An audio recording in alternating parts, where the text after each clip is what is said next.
We recently saw in the city of San Francisco, a purchase of $20,000 garbage cans. I'm sure you saw that. I saw that. How does something like that happen? I think it's a little, I read that and I had the same thought. This is spectacularly insane. What I heard is it was a pilot to test out auto compacting trash technology. And so it's a bit of a journalist story making a stink. There's a lot of things to make a stink about, cleaning up the streets and beautifying the city being one. Excuse the pun.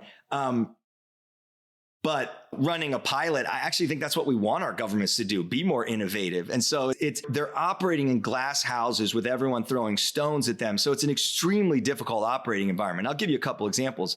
I'm running an enterprise software company. I don't take a software purchase for my board to approve. We've got an amazing board, one of the best boards, Mark Andreessen, John Chambers, Joe Lonsdale. They'd laugh me out of the room if I took, you want to buy an extra few Salesforce licenses, but believe it or not, most of our nation's governments, local governments have to take certain purchases to their board for approval. It's crazy. And then everyone sits around and throws stones at that. Why are you doing this? Why are you doing that? Imagine running a company like that. Or imagine running a company where a journalist is going to be writing up, you want to do this for your product feature? That's a very difficult operating environment. And so I don't know the specifics on the $20,000 trash cans, but when I started reading, they're running a pilot and it's technology that auto compacts. I said, still sounds crazy, but it sounds a little less, it's not a Rubbermaid. So it could be fake news. Could be the press trying to get a headline. It does sound interesting, an auto compacting garbage can, but also seems incredibly wasteful. I think what I heard is we're trying out 4 or 5 of these, and if it works, they'd still be unbelievably expensive, maybe a couple thousand a piece. What else is expensive? Paying salaries, benefits, and retirement for people to walk around and run around and drive trucks around the city picking up the trash. Pretty darn expensive to maintain our parks, our roads, to haul trash, to cut trees. It's unbelievable if you think about it, but these are real people and they get paid and it's massive expenses. And so I assume they're trying to innovate to actually cut costs in the long term. Doesn't mean they're doing a good job, but there's a lot more to a lot of these stories than people realize. What government in the world is the most efficient that you've modeled the software or the strategies and best practices on that you try to educate people here? I'm sure you've done some studies of, hey, how does it done in Finland or Norway or Tokyo or whatever high functioning Sydney comes to mind city, and you try to bring those lessons back here? So we're focused domestically on the US. We see a lot of interesting and innovative stuff going on. The city of Tucson, Arizona, for instance, the city of Tampa Tucson is using our budgeting and planning to streamline the massive collaboration required to spend $1 billion a year across a whole range of services and departments. City of Tampa is working really hard on dashboards, performance metrics, so you can start to understand if we're going to pay this much for these services, what are we getting back? And trying to run the city with some outcome orientation. What's an example of that outcome and metrics? That sounds fascinating to me, is actually holding the government accountable for outcomes seems like a great idea. Of course, it is more red tape and it is more infrastructure. Exactly. There's a trade-off on these things, Jason, and it's more complicated than we want to admit. You need to mow parks. Okay, how many freaking mowers and how many acres are being mowed per week? And at some point, it's useful. And then another point, it's like, all right, we don't measure any companies at this level of detail. So how do we do just enough and not too much? Because at some point you've got people walking around with clipboards all day as opposed to doing the actual work. But there's a mountain of things to be measured, from tree trimming, the number of road miles paved, to the number of potholes paved, to the number of business licenses issued, to the revenue that's driving, to the outdoor dining permits, to the speed of response on citizens. I could go on and on. Another great government we work with is the state of Idaho, the state of West Virginia. These are governments really focused on accountability, on transparency, and on responsiveness to their citizens. Tell me about the one at a time, because you're going pretty fast there. The one I'm interested in there is transparency. How does transparency manifest itself in this case? Go to the state of Idaho, do a quick search either on Google or the government's website, and you can pull up, powered by OpenGov, every single dollar that the state has spent, every single dollar over the past, if I remember correctly, 5 or 10 years. You can find out what it went to, where it goes, what it was for. So when we're talking transparency, we're talking basically an open ledger on the website. correct. And Is it in real time? it's nightly. Wow. It's So it's unbelievable. basically- It's a huge number of transactions across Which city billions is and this in? billions of dollars. This is the state of Idaho. You can do The the whole same. state of Idaho. Correct.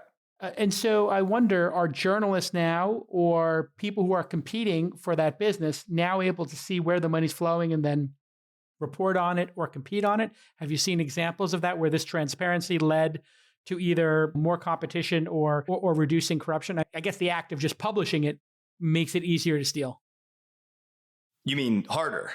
I'm sorry, harder to steal. Yes, much harder. Yes. It makes it easier to stop corruption is I guess what I was going We for. hear unbelievable anecdotes from journalists who are saying, wow, you just saved me hours and days of my life pulling information on budgets and expenditures.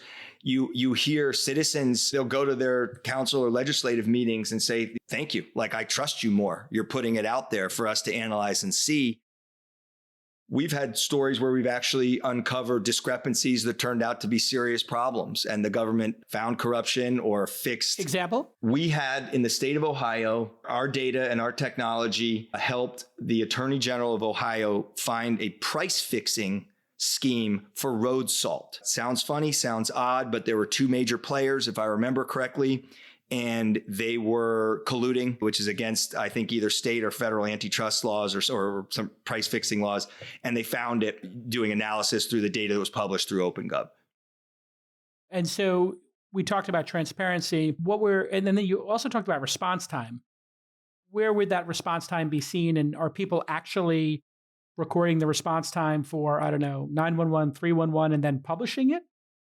So a lot of data is being published on response time. Public safety is a whole space unto itself. You could say that OpenGov is the leader in public administration software. Mm-hmm. Public safety does the computer-aided dispatch and the records management for jails and arrests and other things. It's a big and exciting space itself.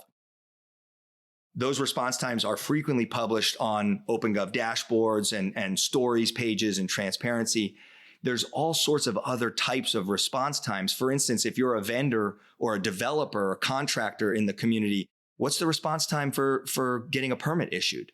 What's the response time for opening a business or getting a liquor license? What's the response time for, I want to bid on something the government needs. I'm a purveyor of road salt and I want a fair competition to sell my freaking product. Can I compete? Can you tell me how to compete? Can you get back to me if I'm the low bidder or the best value? And so OpenGov procurement streamlines all of that for the vendors and the developers that are trying to compete for business and grow business in the communities.